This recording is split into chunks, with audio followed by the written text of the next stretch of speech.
You have the right to remain silent. Anything you say can and will be used against you in a court of law. You have a right to an attorney prior to and during any question. If you can't afford one, the court will appoint one for you. Do you understand your rights? When the wolf is at your door, your running's over, that's for sure. He already knows all about you. Cut you down, no matter by you. Now you better walk the line. Real life, real crime.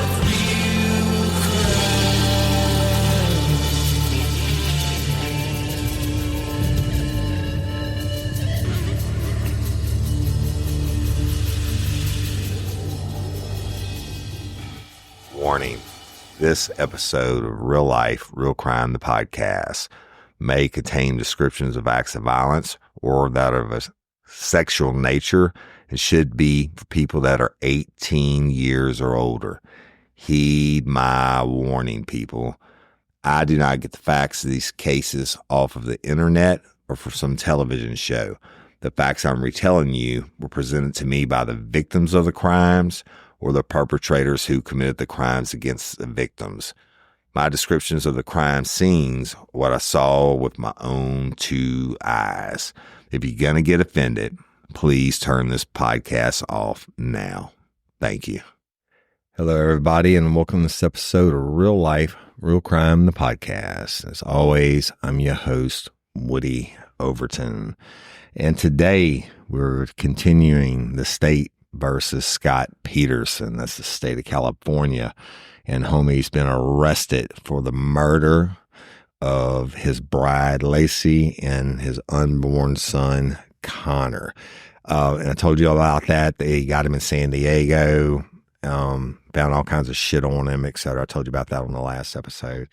But now we're going to get into some of the meat of the matters where really Scorched stuff comes in, and this is the trial. And again, it's scorched on both sides, y'all. It's just ridiculous. And some of the things that happen all the way through. So we're going to take it step by step, and then you're going to understand when we get done why this case is still in the media and he's just not another piece of shit that murdered his wife and kid, because it happens every day, right? And why this asshole is famous is because this case is scorched. So without further ado, let's begin. All right. So when they arrested Scott, I told y'all, they stopped at the In-N-Out Burger and he nonchalantly ordered whatever it was he ordered. And the detectives were like, that's kind of strange, right? And then they have to bring him back to, and book him. Now you Patreon and Convicts and Apple subscribers, you got all that in a bonus episode this week. The details, everything from the booking sheet to the warrants, the search warrants, etc. But not in the interest of time, but we're going to skip over that part. If y'all want to hear it, you can go join it, and listen to it. So, but they drive him back to Modesto, California, and book his ass in on the murder warrants. Again, I covered all that in the Patreon Convict bonus episode. So, well, once you get booked in, what happens next?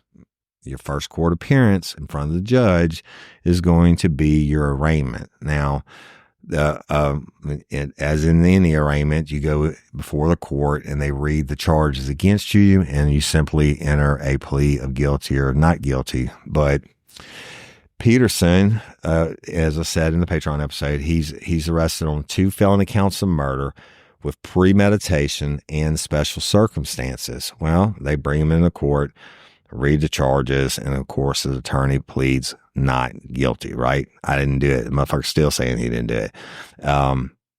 But before his arraignment, he had been represented by a guy named Kirk McAllister, who is a veteran criminal defense attorney from Modesto, California.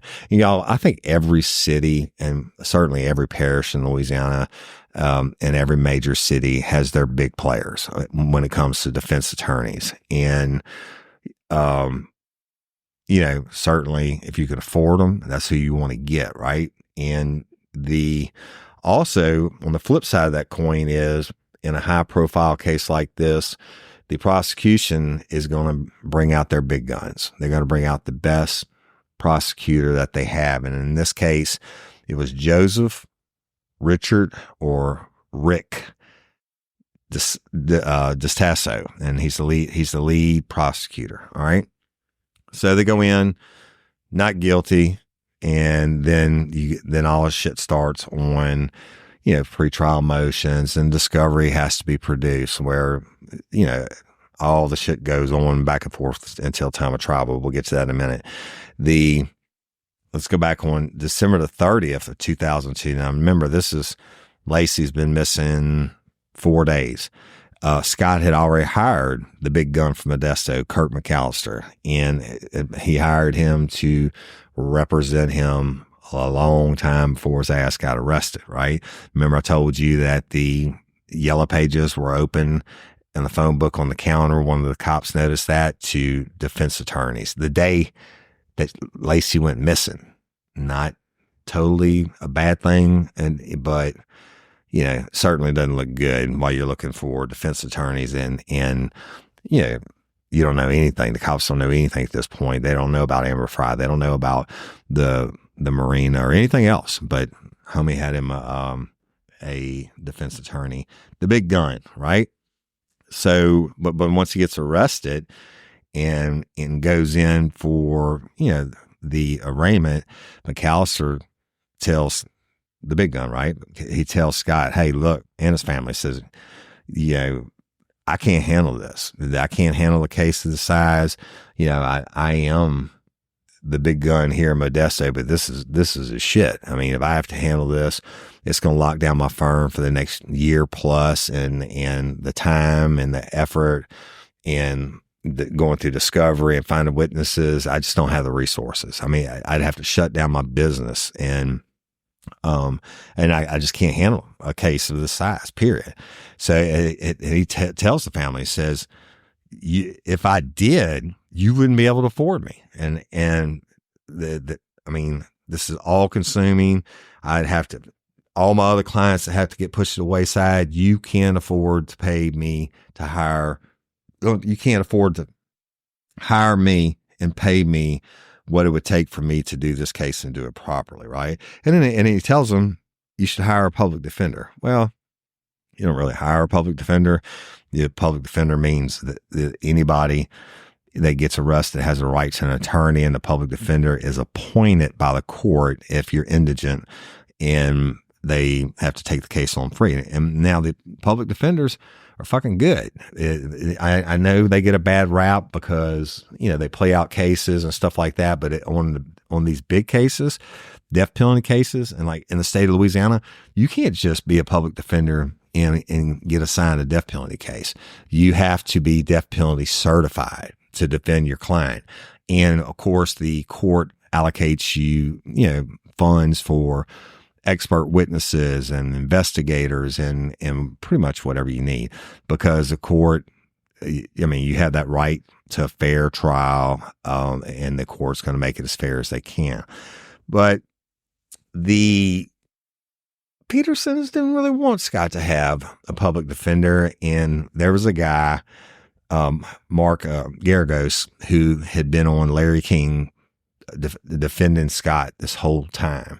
The whole time that Lacey and Connor were missing, this dude's getting on Larry King. Now, he's a famous defense attorney, and no doubt about it. But he's getting on Larry King. You think he's getting on Larry King really because he believes in Scott's innocence? I would submit to you that he's got on Larry King because it's free fucking publicity, right?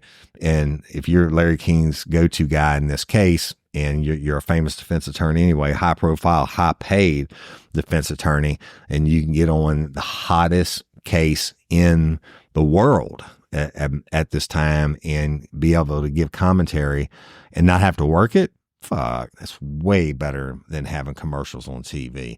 So he'd been doing this. Geragos had been defending Scott and appearing on Larry King, and he was popular. The media liked him. He was well spoken, and he had won a whole bunch of high profile cases before. I mean, this dude was legit, but he's not from Modesto, right? So Peterson's family and Scott, they're like, hey, this dude's on Larry King all the time. He's been defending Scott. Let's go see if he'll take the case, right? And they went and met with him, and Geragos took the case, but he didn't take it for free. And the Peterson family said they paid him over $1 million throughout the course of the trial. I probably think it was a lot more than that, but it is what it is. So he gets a big shot at attorney who's already been on the national worldwide stage defending Scott Peterson long time before he gets hired. One of the Geragos, now you're not going to do a death penalty case by yourself. You're never going to see a lawyer defending a client by himself. You're going to have a team, right? And one of the guys that Geragos had helping him was a defense attorney named Matt Dalton, and he actually worked for Geragos and Geragos' firm, right? So he brings him on. Basically, the Geragos is like the mouthpiece, but he ain't doing all the grunt work, right? He's got people underneath him that are going to bring him all the shit, and they'll put it together. Certainly, he's the general, if you will, of the defense team, but he's not going to be the grunt that's in the foxhole defending the line, right? Now Matt Dillon actually lived in Modesto full time, y'all, for 6 months before the trial. And he worked it, and they investigated anything that any possible leads that could get Scott Peterson off. And that's a lot of the Scorched shit I told you, that van and the burger across the street from the house and different things, that all the witnesses that so supposedly saw Lacey and stuff like that. And also in discovery, Brady motion, you've got the defense. I mean, the prosecution has to turn over everything they have to the defense side. It's oftentimes called a dump. You show up, and I've been a part of delivering these. You show up and with a 18-wheeler full of boxes, or however many it takes, U-Haul van full of boxes, and you dump them off at their door. And you don't tell them what it is that's valuable in there. The prosecution doesn't have to do that. They just got to say, hey, this is everything that we have. Everything we have. Good luck, motherfuckers, right? 30,000 pages, y'all, of discovery. And of course, that includes everything. Police documents related to the case, every single phone call that ever came in, every person they interviewed, all evidence material, phone transcripts, and of the I told you about the lieutenant turning in or trying to turn, actually he did turn over the tape of the jailhouse phone call between the two inmates, where the one inmate says Lacey confronted them when they were doing the burger, and they got into a conversation, and the other dude's like, hey, shut the fuck up, this is recorded.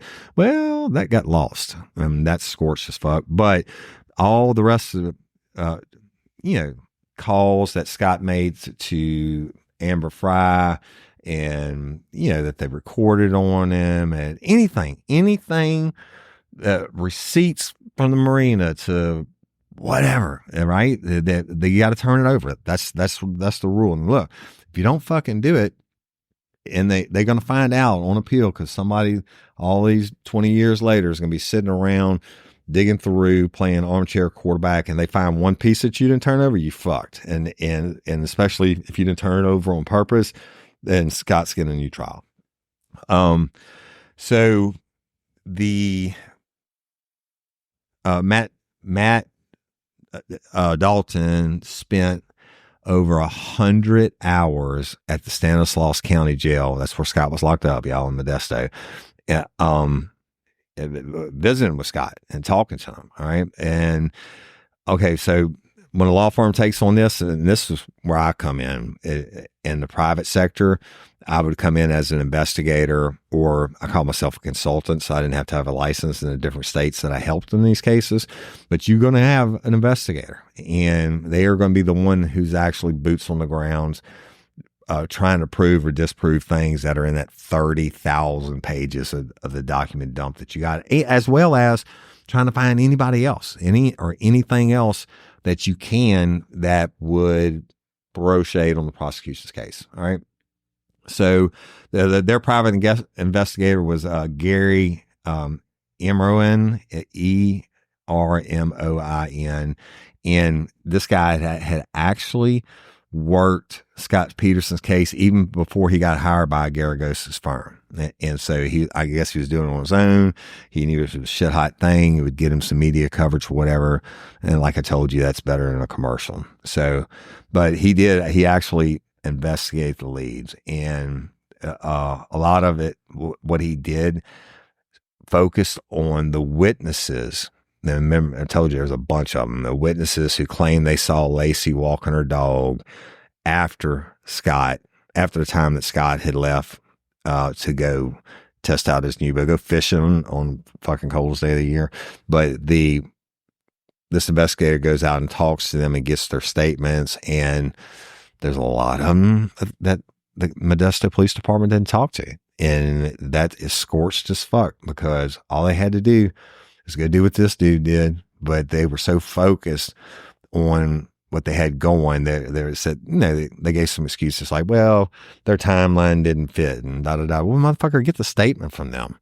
And get the statement from them stating that they said this, but we know for a fact that, this timeline doesn't fit. But the problem with that is they didn't fucking have a timeline. Yeah, that's why if you listen to the Patreon episode, that on the search warrants, they talk about, or on the actual murder affidavits, they talk about the crimes happen on or about from December 23rd through December 24th. Okay, they didn't have a time. They still don't have a time. But you got all these people. And look, fucking valid witnesses that say they saw Lacey walking with the dog, and it would have been impossible, if any of them are true, it would have been impossible for Scott to have murdered Lacey, and therefore it's scorched as fuck. And I don't understand. I mean, if you got a good defense attorney, they're going to rip your ass. And even if they miss it at the trial, it's going to come up on appeal. And then it's just a shit show, y'all. It's scorched.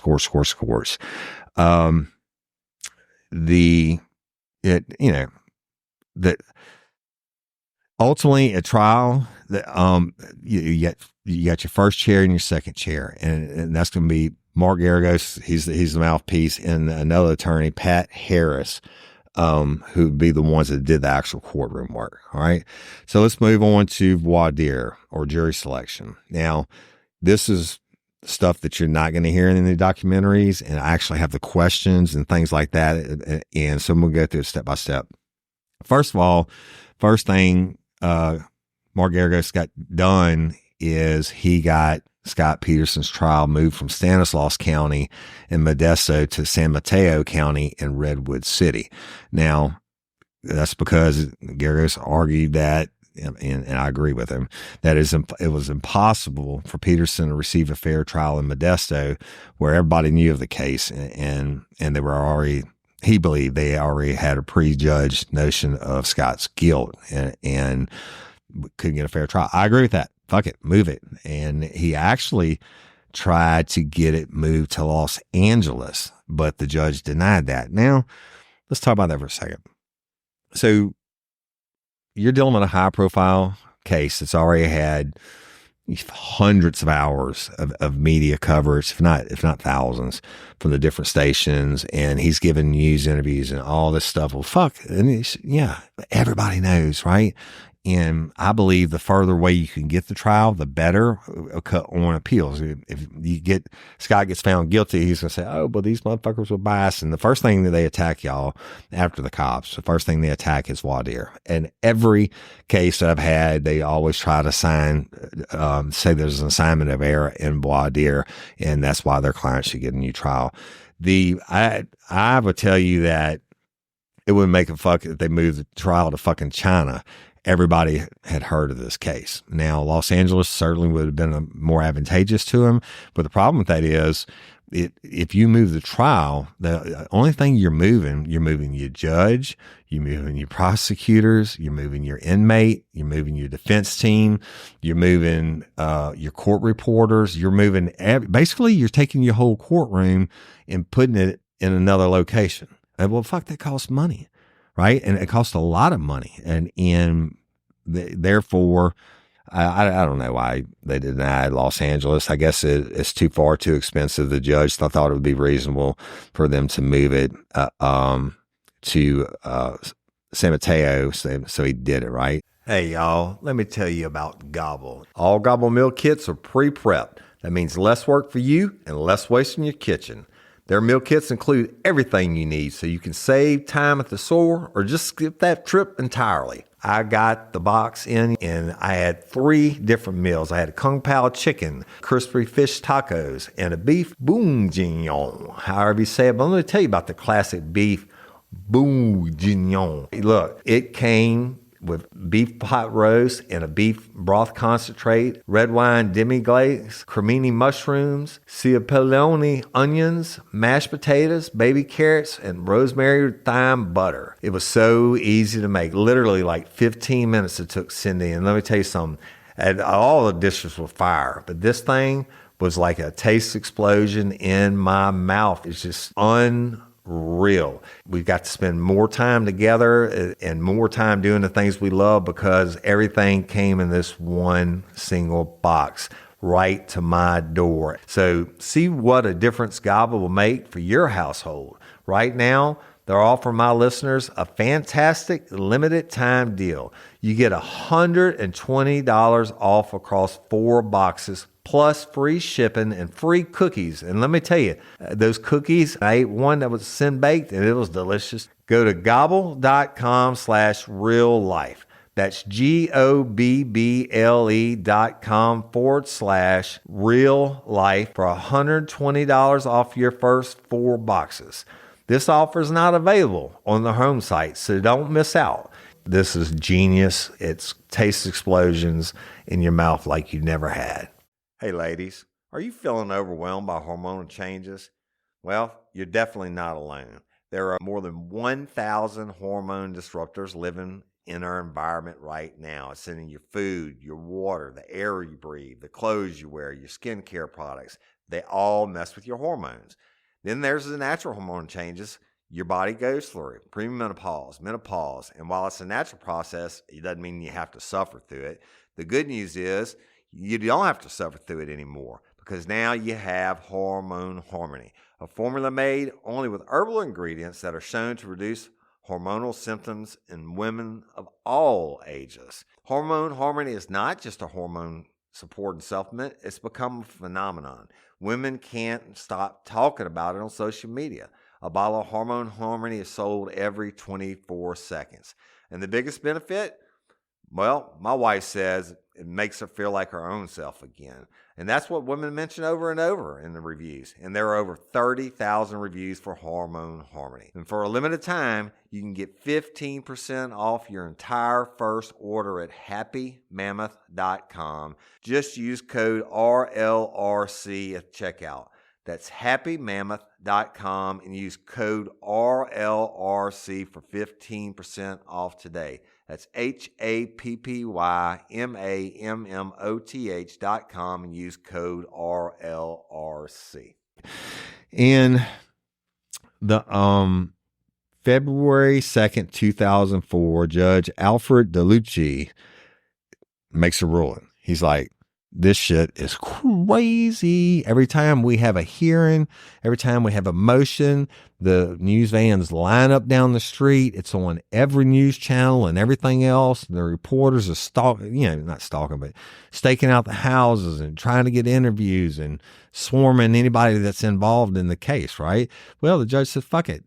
They're not going to have any cameras in my courtroom, period, for the entire duration of the trial from voir dire all the way through the guilty verdict and the sentencing phase. And that's just right. In the state of Louisiana, the cameras aren't allowed, period.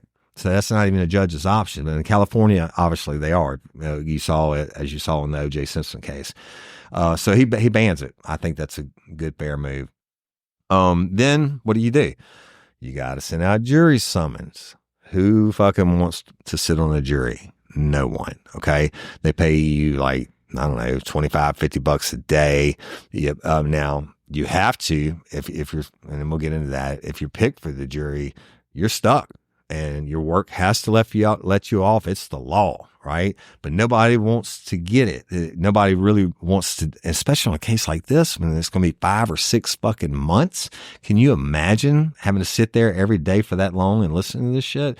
But it happens. They send out all these jury summons. Now, all that means is that you're being summoned to the courthouse to be a potential member of the jury. And this is where everybody gets it fucked up, I think. And this is a very in-depth process. The first step of which is you get a summons. You're like, fuck, got to be at the courthouse at such time. And they probably had 1,000 people summoned, right? When you get there, every person that showed up when the jury summoned, they're given a questionnaire. All right. You got to fill this out before anything else happens. And in that questionnaire, it's a lot of shit. Right. And so they're given a questionnaire and they're asked questions like, they're asked any type of question that relates to them being to sit in judgment of Scott Peterson and judge him in the case fairly. Now, some of the questions are stuff like, it seems silly, but there's really not. The questions like relating to programs or magazines programs on TV that they watch or magazines they read, or had they been exposed to anything related to Scott Peterson? Well, fuck, everybody had. Or if they had any beliefs that would make them opposed to giving the death penalty. And that's a big one. A lot of people are adamantly against the death penalty. And this is why you have voir dire and death penalty cases like this, and they're so death, and we'll get more into it. So they asked them, like, do you read Forbes magazine, or you ever watch Martha Stewart or Cosmopolitan magazine? Y'all and young bloods out there probably don't even know what that is. I don't even think they have magazines anymore, but back then that was the common thing. And but the questionnaire also asked them about magazines like anything that Scott Peterson enjoyed, like hobbies and like Golf Digest. You ever read that? American Angler, Field and Stream, California Game and Fish. Well, I think the Golf Digest, okay. If you're a golfer, you would know that, and you're a fisherman, then you would know it was too fucking cold to go fishing and maybe you should have played golf. I don't know. The California Game and Fish shit, that's going to go back to Scott Peterson saying, I don't know what I was fishing for. Or he had the wrong baits, right, for the fish and didn't know what he was fishing for. And it comes back and says, I was fishing for sturgeon. So all this will come into play. It's a not a cat and mouse game, but a back and forth. But this is the beginning, right? So, then they asked them questions about their recreational activities. Like, have you ever played golf, or do you currently participate in whatever, cooking or, anything basically that would have to do with Scott Peterson, and like, hiking, which Lacey would have been hiking with the dog, golf, ocean fishing, freshwater fishing. There's your discrepancy again. Remember, he passed up like 9 different places he could have tried out his boat, but they would have been freshwater. And he goes to the ocean to go fishing the smallest fucking boat in the world. And one of the questions they asked him was, do you participate in boating? You know why? Because if I'm Garagos, I don't want a motherfucker on the trial on the jury that knows a 14-foot boat is you just don't buy that to go saltwater fishing. It doesn't happen. All right. All right. So let me read some of the questions. So there were 116 questions on the questionnaire, and they included, do you have any knowledge of boats? Well, you know why they want to know that. I've already told you. What television and radio programs do you view or listen to on a regular basis? Okay. Have you or any friends or relatives ever been involved in law enforcement? For example, FBI, DEA, Sheriff's Department, County Prosecutor's Office, or been employed by any such agency? Look, they ask that in every trial I've ever done, y'all. And if you check yes and you get into the jury box and they get to question you, they're going to ask you, do you know any of these officers? And they'll read a long list, including my name, right? And certainly a lot of people in the jury are going to know you, and they'll raise a hand to judge. So, the fact that you know this person and they may or may not testify in the case, is that going to cause you any hardship if you go against them in the future, or, anything like that? And you wouldn't believe 9 times out of 10, the people are going to be like, no, it's not going to cause me any kind of hardship. And, if they prove their case or don't disprove it or whatever. So they ask, have you formed or expressed any opinions about the guilt or innocence of the defendant, Scott Peterson? Holy shit. Of course they have. All right. And then we'll get into that. The typical response is going to be, if they get selected to be questioned in the jury pool, is same thing I told you, like on Courtney Coco's trial, the defense attorney asked every one of them, had they heard of Real Life, Real Crime, the podcast? Do you know Woody Overton? And they're trying to, if you get selected and you're asked all these questions and you say, I can be, remain unbiased, et cetera, and then you're on the jury, then you already have spent time in the courtroom. Now, look, the whole time the voir dire is going on, Scott Peterson's in the courtroom with Garagos and the other attorney. So you're kind of getting used to them, kind of getting to see them as a human being. The questionnaire asks, has anyone expressed any opinion as to his guilt or innocence to you? Well, that's water cooler talk, right? Everybody has, it's a hot topic and all that. But now remember, these aren't people from Modesto. So there maybe was a chance, I doubt it, that they didn't have a pre-formed opinion. So, yeah, like I told you, they were asked about anything that may cause bias and how they process evidence and determine their verdict in the case.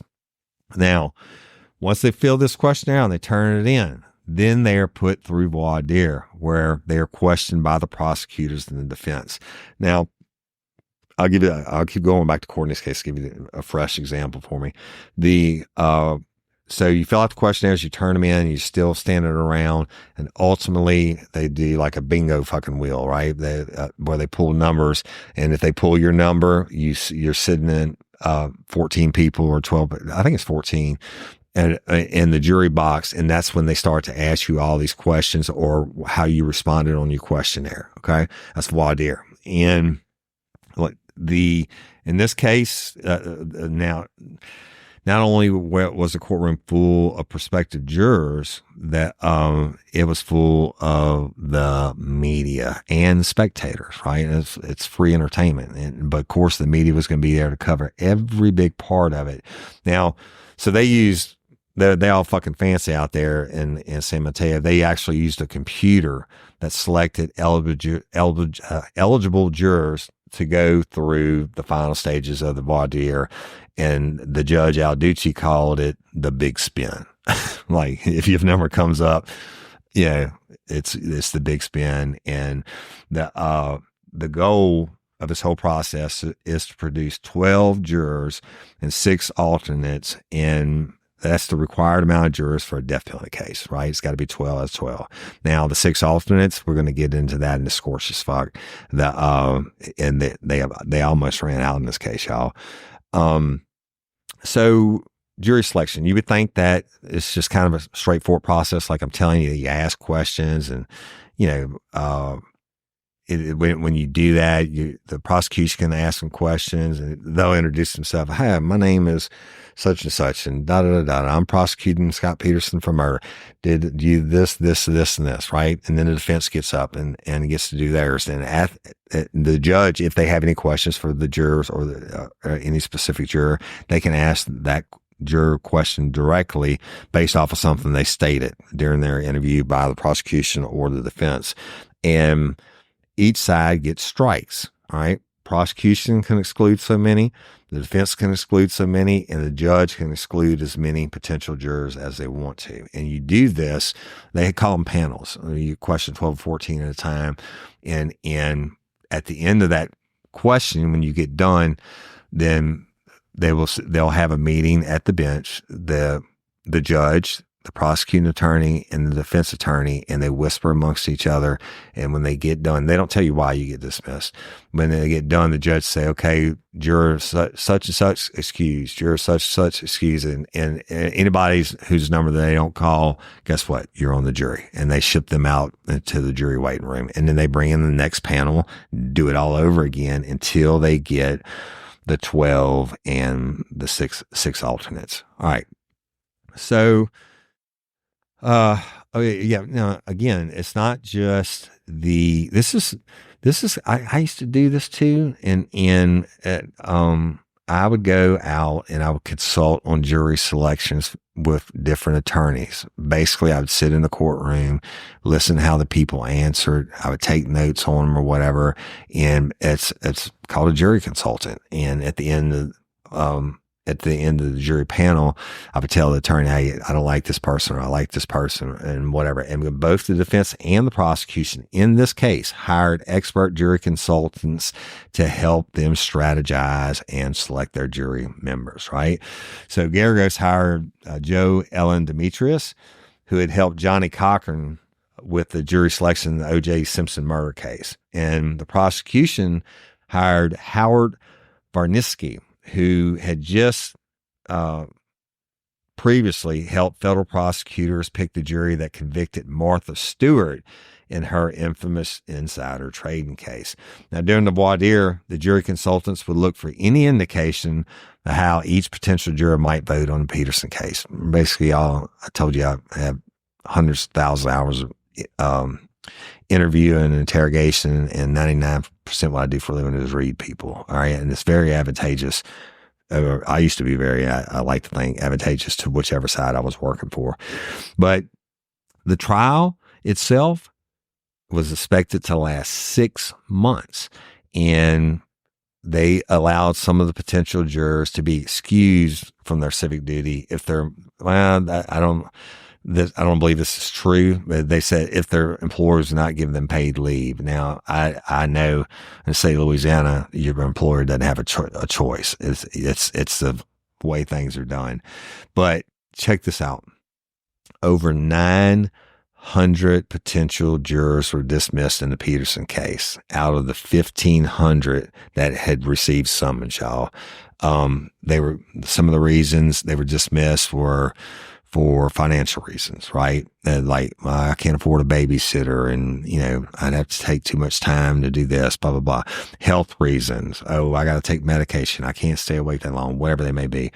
Or again, the rest of them, and that's a small, minute number, were dismissed because of the peremptory challenges by both the defense, prosecution, or the judge, right? So, the final randomized computer selection took place on May the 27th, 2004, and they would ultimately select 12 jurors and 6 alternates from the 76 potential jurors that they interviewed. Now, it doesn't mean that the difference between 900 and 1,500, 900 that were excused for whatever reasons, and now you still got another 600 potential jurors. It only means they got through 76 before all the peremptory strikes were used by the defense, prosecution, and the judge, right? So they got them, and I'm going to tell you about them real quick. But Y'all, it's not funny. It's kind of sad, but it's true. I'll tell you a murder case I did recently. And they bring in all these people, right? Same kind of selection process.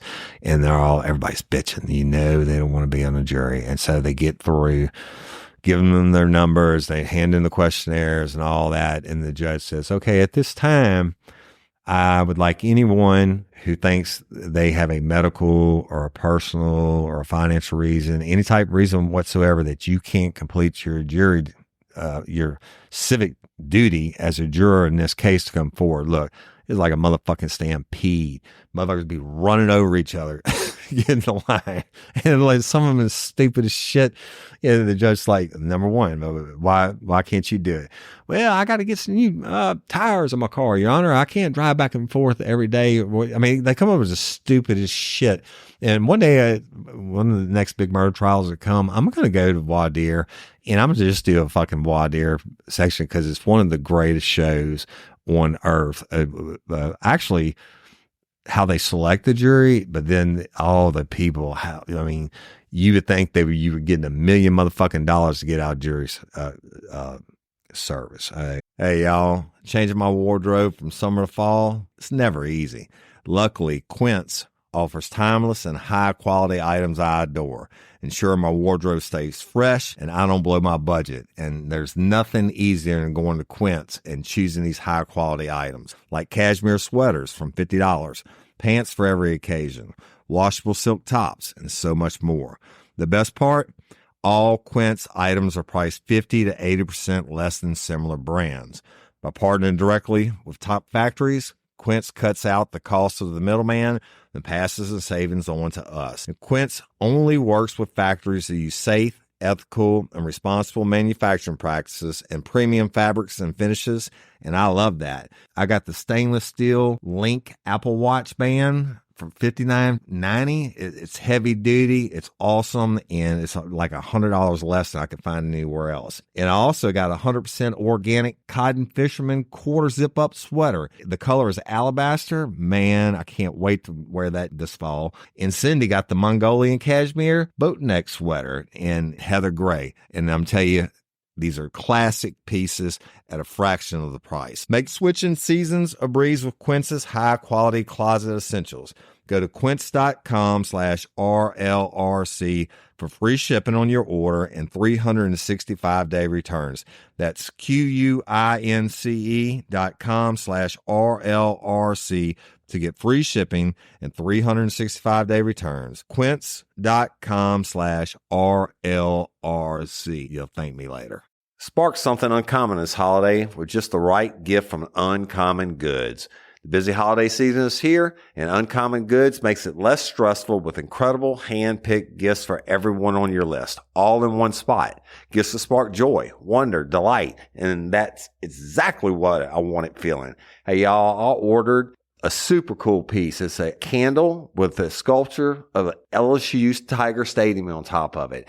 And each officially licensed laser cut wooden replica features up to 4 layers of detail, creating a bird's eye view of a specific football field, seating section, and more. And every label includes your stadium's name, the team's logo, and school location. And it has a coconut, soy, vegan wax infused with sandalwood smell that creates tailgates and touchdown scent profile, reminiscent of game day.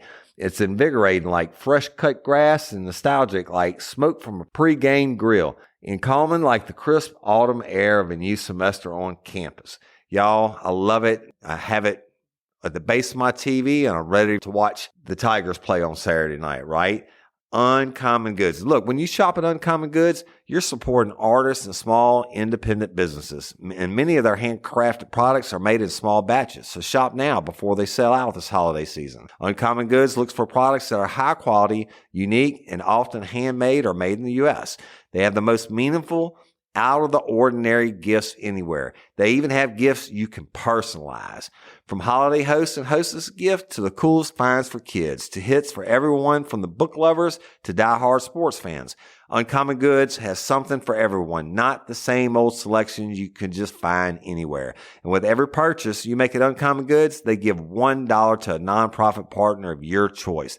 They've donated more than $3 million to date. So to get 15% off your next gift, go to uncommongoods.com/RLRC. That's uncommongoods.com/RLRC for 15% off. Don't miss out on this limited time offer. Uncommon Goods, we're all out of the ordinary. Although, I still get subpoenaed to this day. And fortunately, I know the district attorneys, and I can just call and be like, hey, you can go ahead and dismiss me now, or are you going to make me take a day out of my life to come get dismissed because I was a prior member of law enforcement and now I work for defense. But anyway, let's go to it. They got him. And it's time, bitches. And then here we go. Juror number 1 is Greg, Beratlis, Broussard, who was a PG&E engineer who coached youth sports on weekends. And PG&E is a big electric company out there, y'all. My brother from another mother, Shane McBride, has SMS that, does work with them. So that's juror number 1. Juror number 2 was named Thomas Marino. Now, Thomas Marino was a retired postman, and he was a golfer like Scott Peterson. Okay. Juror number 3, Miss Lorena Gonzalez, who was a social services worker and the only Hispanic person on the jury. I think that's kind of weird, because of the, the makeup of California. But when you using your preemptory strikes, and I saw this happen recently in the case we're working on, and at least in Louisiana, if you strike, I think 3 or more people in a row, whether they be white or Hispanic or African American or whatever, the other side could challenge you and say that you're racially, and they have to make this argument in front of the judge. And I saw this happen. They're saying, "Oh, they dismissed 3 African Americans because they don't want any African Americans on the jury." Well, that's fucking bullshit. And then that side has to say, "No, we dismissed them because they said this, or this." But I've seen it happen. It happens every case. All right, jury number 4, Michael Bell Messieri. Yeah, I wish I didn't fuck up names so bad, but it's Belmessieri. Now, Michael was a Marine from Vietnam. He's a veteran and a former police officer and as a project manager for a major manufacturer. Okay. I don't know how in the fuck you get a former police officer on the jury. All right. So stay tuned on that one, but nobody struck him out. So certainly the prosecution wants him on. All right. But we'll get to that. Juror number 5, Justin Falconer, is a disabled airport security screener and a single parent. You think a single parent, that'd be hard for them. Maybe their kid was older. I don't know. Juror number 6, Steve Cardosi, who was a firefighter and a paramedic. I don't know, y'all. I mean, if I'm on the defense, I wouldn't want a firefighter or a paramedic on my shit, but they were picked. Juror number 7, Frances Gorman, is a Filipina and the only Asian on the jury and an auditor for PG&E. That's the main electric company I told you about in California. All right. Being Filipinas or Asian, that's neither here nor there. Juror number 8, John Gunasio, who worked for the San Francisco Parking Garage Incorporated. All right. Don't know. Neither here nor there.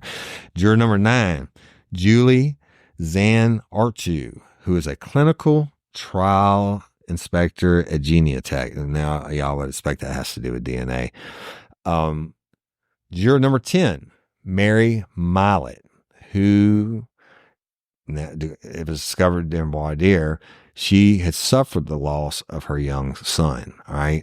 And now I told you about that questionnaire, and I told you they asked those kind of questions. And any you've been every trial I've ever been in, one of the main questions they ask, have you or anyone in your family been a victim of some type of crime or, which caused death or great bodily injury or whatever. And Mary Milett she lost her younger son, and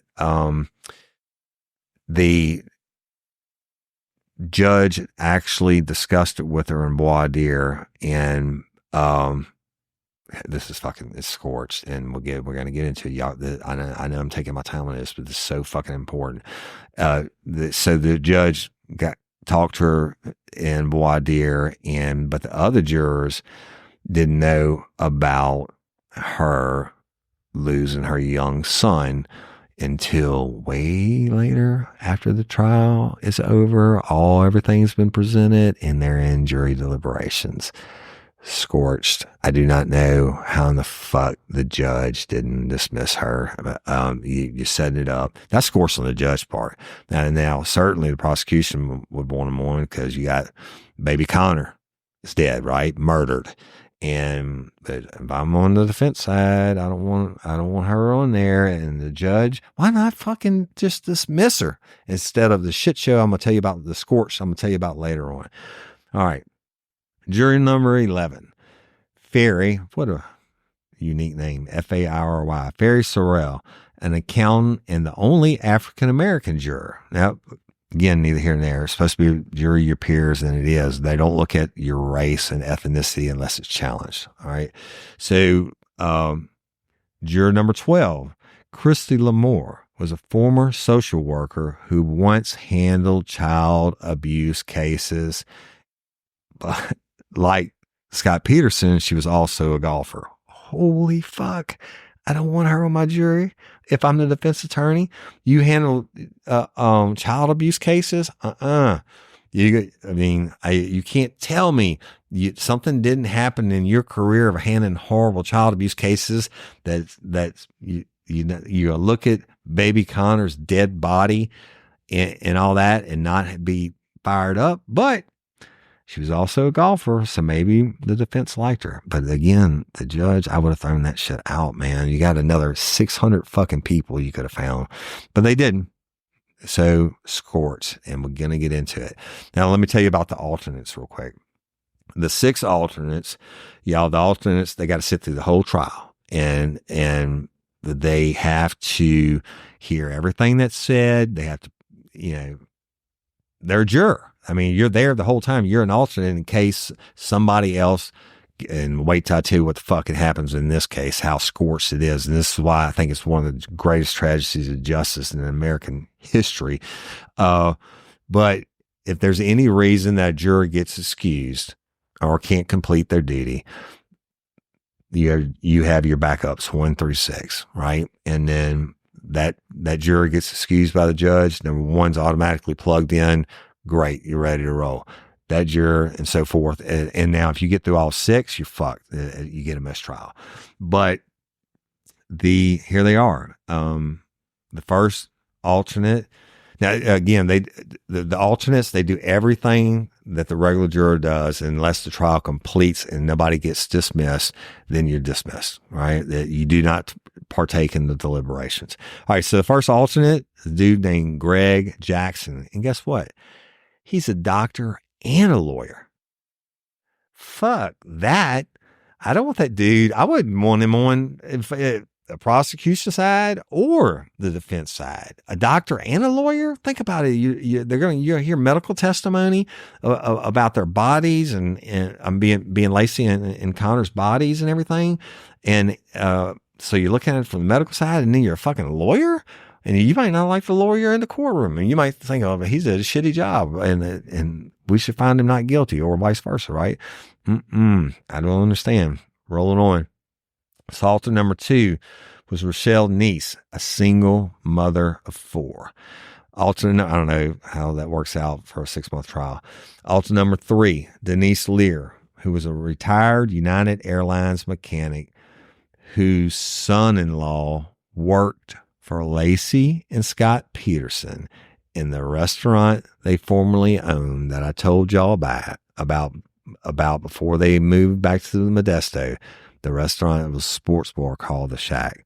How in the fuck do you let this person be an alternate, much less a juror? Scorched. And we'll get into that. I mean, there's 600 other motherfuckers that don't have anything to do with them. And you telling me you worked for them at their restaurant, their small restaurant, and you're not going to be biased in some way, that maybe Scott didn't piss you off one day or Lacey pissed you off or whatever. Fuck me. Scorched. All right. I don't get it. Alternate number 4 was Debbie Germanos, whose nickname was Shannon. And alternate number 5 was Sharon McNeil, and there was only one not to attend the jury press conference after the trial. And we'll get into that, y'all. And the alternate number 6, a guy named Michael Church, who was British born, and he worked for the county of San Mateo. All right. So, yeah, even though some of these jurors had to, like, I'm saying scorched, had to have what appears to any normal Joe glaring biases that would keep them from serving on trial, both sides seemed happy with the final result. And, you know, I don't know, I like the firefighter and the paramedic in charge of saving lives. You don't think they're going to be a little bit biased, and they've dealt with dead bodies and stuff, or a social worker handling the child abuse cases? I mean, I don't get it. And I don't know. I tell you what, we'll stop there for today, because the next section is really, really, it gets in depth into the jurors, and holy fuck, Scorched. Y'all, it's like a box of matches, right? You light one and it burns down to your fingers. It can scorch you and burn you just a little bit, right? But it ain't going to kill you. You take everything that I'm going to tell you that's not in these fucking documentaries, and you put it together, and you don't have a box of matches. You now have a nuclear bomb. If exploded, but it's going to fucking scorch everything. Scorched earth policy, whatever you want to call it. It's scorched, but it didn't have to be. And I know I'm playing armchair quarterback, and I know that I'm uniquely qualified to do so, because I've done these trials as from the prosecution side, and I've done them, and I still do them from the defense side, right? And it could have all been avoided by these different, and everybody scores this, man. Peterson's side, prosecution side, the cops, the judge, and then we're going to get into it. The jurors fucked it up too. Well, that's it. I'm going to wrap it up for this week, and y'all go check out my TikTok. It's under Real Life, Real Crime. And, I'm posting videos on there now a lot. And I didn't know I get some really cool products sent to me by TikTok creators. I didn't know this was a thing, right? And one of them is like a barbecue sauce I got, and that shit is delicious. And so I did a brisket this weekend, and I cooked it, and you know, I shot a little thing about the barbecue sauce, and I got a bunch of other shit, like my eyeglasses. Good Lord. I don't mind getting old, and I earn my gray hairs and shit like that. I don't mind getting a little bald on the top. I don't mind losing muscle mass, but the one fucking thing I can't stand is not having my eyesight. And when I hit like 49, fucking went blind basically, and can't wear contacts, got to have glasses and shit. So, but I don't go to the eye doctor anymore than I do the regular doctor. I just fucking avoid it like the plague. So I'm like 2 years past due. But the last time I went in, the lady looked at my glasses. She said, Woody, and then she's a lifer, she's a real sweetheart. She said, Woody, let me clean your glasses for you, please. And she took it back and put it in some kind of machine, and she came out and she said, Woody, I've been doing this 20 years, and that is the nastiest pair of glasses I've ever cleaned, right? She said, you should see the shit floating in my machine that came off of your glasses. I said, I don't doubt it. And I'm hard on my glasses like I'm hard on my vehicles, right? But I just got this fucking badass machine in. And I'm going to do a video of it and post it. It's like a sonic vibration that it cleans your glasses like brand new. And look, jewelry too. Cindy just did some of her jewelry. But anyway, just go to TikTok and check it. Like, I got a lot of funny videos on there. I got a video of me and my grandbaby drinking beer, my granddaughter, and she was drinking booby milk and I was drinking beer. But go check it out. And Real Life, Real Crime Community app. If you have cases, please send them to me at woody@realliferealcrime.com. Everything you have, the more you have, the more chances are that I will actually do the case. November 1, the first hashtag justice for blank. I'm not saying the name yet, because I don't want those people to know that we're coming after them. And it's going to be released, and, you know, other changes will be coming. And you're going to get real life, real crime all the time only, right? And so anyway, I love and appreciate each and every one of y'all. Hey, patrons, convicts, Apple subscribers, thank you for your continued support. Again, after November 1, everything's going up. All the supporting documents, if you will, or mostly it's videos and audios and just hours and hours and hours of shit are all going up behind that wall, y'all. And because there's no way I can share it naturally through the voice of the podcast and the you know, the patrons and the convicts, which are subscribers, help run the show. And unfortunately, that's the business side of business. But anyway, let me get off of here. Let's see. LOPA, Louisiana Organ Procurement Agency. You know, it's my jam. And, you don't have to be a lifer from Louisiana. All right. LOPA is a nonprofit, man, a great bunch of people.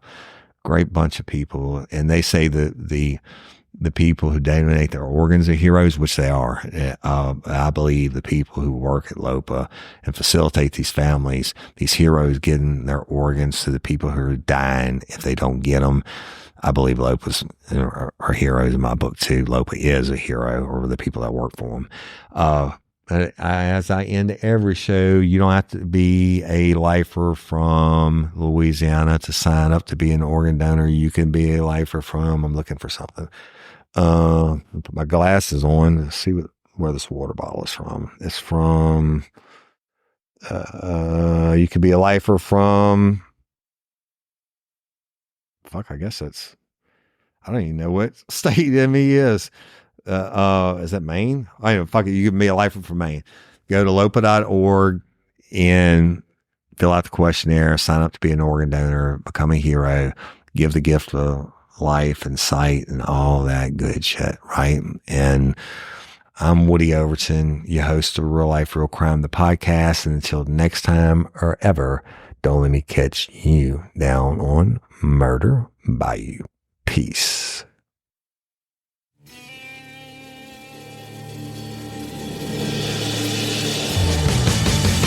You have the right to remain silent.